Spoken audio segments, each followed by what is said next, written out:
Mais c'est avec l'invasion arabe, en fait, en 652, que le général et émir Abdallah Ben Saïd avait imposé au roi nubien Khalidura en 652 ce qu'on appelle le Barth. C'était un accord par lequel le roi nubien s'engageait à livrer annuellement un lot de 360 captifs bien portants et qui étaient destinés à être réduits en esclavage dans le monde arabo-musulman. Là aussi une précision, quand je dis arabo-musulman, c'est que ce Barth qui est parti du Darfour engendrera un trafic qui deviendra à la fois transaérien et oriental et allait impliquer de plus en plus de peuples et de régions qui débordaient largement l'univers arabe. Les négriers qui ont trempé étaient des Maghrébins, ils étaient des Turcs sous l'Empire ottoman ou des Iraniens. On a même trouvé des milliers de ces captifs vendus par les Arabes jusqu'en Inde, puisque le roi du Bengale en possédait près de 8000 au milieu du XVe siècle. Et comme le seul point commun entre tous ces peuples négriers était la religion, eh bien, une chose qui vous paraîtra tellement absurde aux historiens futurs,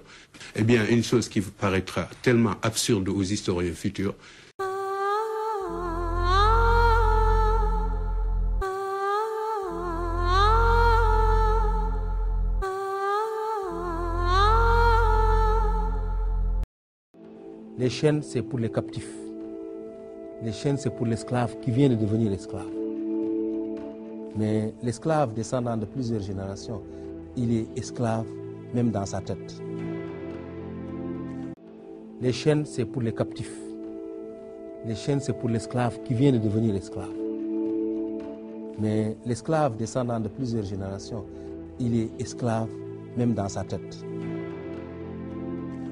Des érudits arabes comme Ibn Khaldoun, qui était le savant arabe le plus célèbre du XIVe siècle, eh bien cet homme avançait l'idée selon laquelle les Noirs appartiennent au peuple à caractère bestial. Il les traitait d'ailleurs de sous-hommes et d'anthropophages. Alors il prétendait que les seuls peuples qui étaient adaptés à l'esclavage étaient les nègres en raison d'un degré inférieur d'humanité et que leur place était plus proche du stade animal. Alors, devant ces inepties, il faut dire qu'aucune voix sérieuse dans le monde arabe ne s'est élevée pour défendre la cause des Noirs. Parce qu'à l'inverse des philosophes de l'époque des Lumières en Europe, il faut dire que dans le monde arabe, dans leur quasi-totalité, les intellectuels étaient marginalisés sur la question. Ils avaient donc abdiqué face aux obscurantistes et autres doctrinaires de la foi. Évidemment, dans un tel contexte, l'opinion de Ibn Khaldoun et d'autres penseurs de la même mouvance faisait autorité et finissait même par être adoptée par la plupart des nations arabo-musulmanes. Il n'y a pas d'esclavage. Et je dis né esclave que celui qui veut l'être. Il n'y a pas d'esclavage. Et né et je dis né esclave que celui qui veut l'être. Il n'y a pas d'esclavage. Et je dis né esclave que celui qui veut l'être. Les chaînes, c'est pour les captifs. Les chaînes, c'est pour l'esclave qui vient de devenir esclave. Mais l'esclave descendant de plusieurs générations, il est esclave même dans sa tête. Et il est totalement soumis. Et c'est malheureusement ce genre d'esclavage que nous avons aujourd'hui. Celui dont rêvait le planteur américain. Et enfin, sur la question de l'esclavage, on ne peut pas vivre aujourd'hui dans un pays moderne où les uns réduisent les autres à une situation d'esclavage. Et quand je parle d'esclavage, il faut que vos auditeurs le comprennent très bien. Il ne s'agit pas de survivance de l'esclavage ou alors de problèmes économiques. Non. Nous avons encore un certain nombre de nos frères haratines qui sont dans les chaînes, qui travaillent sans rémunération, dans des conditions terribles, et où le maître peut se permettre de prendre une esclave et de se l'approprier, y compris sexuellement. Avoir des enfants, les abandonner. Pourquoi ? Parce que l'esclave, la femme esclave est un objet qui peut utiliser pour satisfaire ses caprices et sa libido. En ce début du 3e millénaire, il faut que tout le monde comprenne qu'on ne peut pas accepter que ça continue à se faire.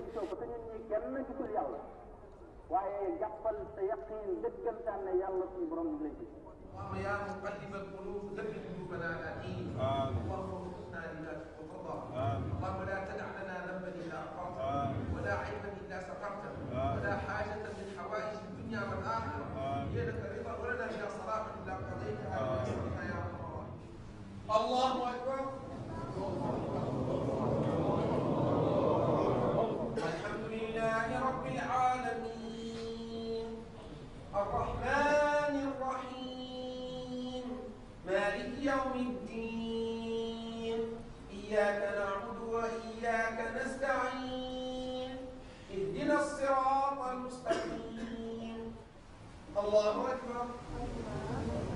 L'esclavage est une pratique antérieure à l'islam qui, considérait ces pratiques néfastes, les a rejetées progressivement. Dans les versets du Coran, il n'y a pas un ordre d'asservir des gens. Et ce que nous, on considère comme étant esclaves dans nos communautés, le plus souvent, islamiquement, ne sont pas des esclaves parce que la base, la seule voie que l'islam considère comme étant de l'esclavage, c'est qu'il y ait une guerre entre des musulmans et des non-musulmans et que des musulmans capturent des non-musulmans. Ces non-musulmans-là vont être des esclaves. Eh bien, ceci ne s'est pas produit chez nous de la façon qui justifie aujourd'hui que dans toutes nos communautés, il y ait des esclaves. Donc, on sait que la base elle-même est fausse. C'est-à-dire, on prend quelqu'un à tort et on en fait un esclave. Et on en fait un esclave au sens animal du terme. On sait que d'habitude, quand vous avez un esclave, vous pensez que vous avez droit de mort et de vie sur lui. Eh bien, le prophète sallallahu alayhi wa sallam rejetait cette thèse-là, et c'est dans ce cadre qu'il leur disait, si vous êtes, il est sous votre autorité aujourd'hui, mais sachez que vous également, vous êtes sous une autre autorité. L'esclave doit porter ce que tu portes, il doit manger ce que tu manges, il doit être logé là où tu es logé. Et si tu le frappes injustement, c'est un péché qui n'a d'expiation que sa libération. Donc un ensemble de règles qui faisaient qu'il était difficile de conserver un esclave. Et même la nomination, le nom esclave n'était plus considéré. C'est-à-dire le prophète sallallahu alayhi wa sallam disait, ne dites pas mon esclave, dites mon serviteur. Donc jamais l'islam n'a regardé l'esclave comme étant un être qui n'a pas de valeur, ou un être qui n'a pas de personnalité, ou un être qui est moins que les autres. Il y a une recommandation prophétique où le prophète sallallahu alayhi wa sallam dit, celui qui libère un esclave, Dieu le libère du feu. Ceci a été une motivation pour beaucoup de gens de libérer leurs esclaves. Par rapport à la position des savants ou des imams, ce que l'islam dit est explicite.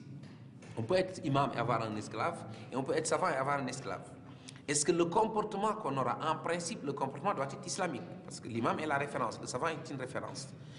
Mais les pratiques néfastes contre l'esclavage, chaque imam qui se respecte doit le dénoncer. Chaque savant qui se respecte doit le dénoncer. Parce que quelque chose que le prophète lui-même a dénoncé, chacun d'entre nous doit le dénoncer. Et il y en a qui le dénoncent timidement, il y en a qui le dénoncent fortement, mais c'est dénonçable. Islamiquement, avoir un esclave qu'on ne nourrit pas, ou qu'on verbalise, ou qu'on maltraite, l'islam ne l'accepte pas. Et la position islamique doit être tenue par les imams et par les savants en premier lieu, et ensuite les autres membres de la société. Alors qu'on sait que du vivant du prophète Mohammed sallallahu alayhi wa sallam, Zayd ibn Thabit, qui a été un serviteur du prophète sallallahu alayhi wa sallam, parce que Zayd était l'esclave de l'épouse du prophète sallallahu alayhi wa sallam, qu'il a donné au prophète, et le prophète l'a affranchi. Zayd a épousé la cousine du prophète. La cousine du prophète, c'est ce que nous appelons nous, chez nous, shérif. Eh bien, si un esclave peut se marier avec une cousine du prophète, je pense que la cousine du prophète a plus de noblesse que nous tous réunis. Donc, islamiquement, c'est possible. Il faut qu'il y ait une mise à nu par rapport à cette question-là, qui fait mal et qui va faire encore plus mal. Donc, il faut beaucoup de vigilance de la part de ceux qui ont entre les mains la chose publique pour faire évoluer réellement, pour qu'on voit une réelle éradication du phénomène de l'esclavage. La volonté politique ne suffit pas si elle n'est pas pérenne. C'est un travail de longue haleine. Changer une pratique, une norme sociale, ça ne se fait pas du jour au lendemain. Moi, je pense que ce n'est que du ressort de l'État.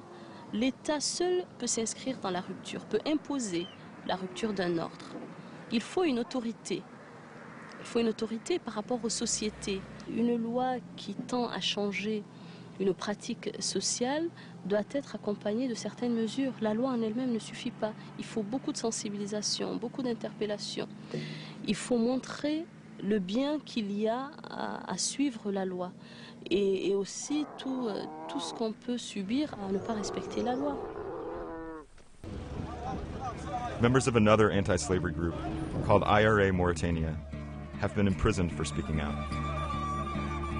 ومنذ انطلاق عمل منظمتنا بدأت المظاهرات ضد العبودية التي لم تشهد موريتانيا قط. بدأت الحكومات الموريتانية ترد على المظاهرات والاحتجاجات السلمية بالسجون بالقمع والسجن والتعذيب. Iram took us to a safe house that's run by his organization. The group gives shelter to slaves who escape their masters. Là, c'est une famille qu'on a pu réunir en la libérant de l'esclavage, plusieurs familles qu'on a réunies, qu'on a libérées de l'esclavage. Ici, c'est le salon où beaucoup de victimes passent ici la nuit, beaucoup aussi de militants. If Boubacar is more... Les chaînes, c'est pour les captifs. Les chaînes, c'est pour l'esclave qui vient de devenir esclave. Mais l'esclave descendant de plusieurs générations, il est esclave même dans sa tête. Les chaînes, c'est pour les captifs. Les chaînes, c'est pour l'esclave qui vient de devenir esclave. Mais l'esclave descendant de plusieurs générations, il est esclave même dans sa tête. We will be able to speed up that day when all of God's children, black men and white men, Jews and Gentiles, Protestants and Catholics, will be able to join hands and sing in the words of the old Negro spiritual, free at last, free at last, thank God Almighty, we are free at last. We declare our right on this earth to be a man, to be a human being, to be respected as a human being, to be given the rights of a human being in this society, on this earth, in this day, which we intend to bring into existence by any means necessary. Nous devons opposer aux ennemis de la liberté la coalition des hommes libres. Nous devons opposer aux ennemis de la liberté la coalition des hommes libres. Poursuivre la lutte dont l'objectif primordial est de sauver la dignité de l'homme africain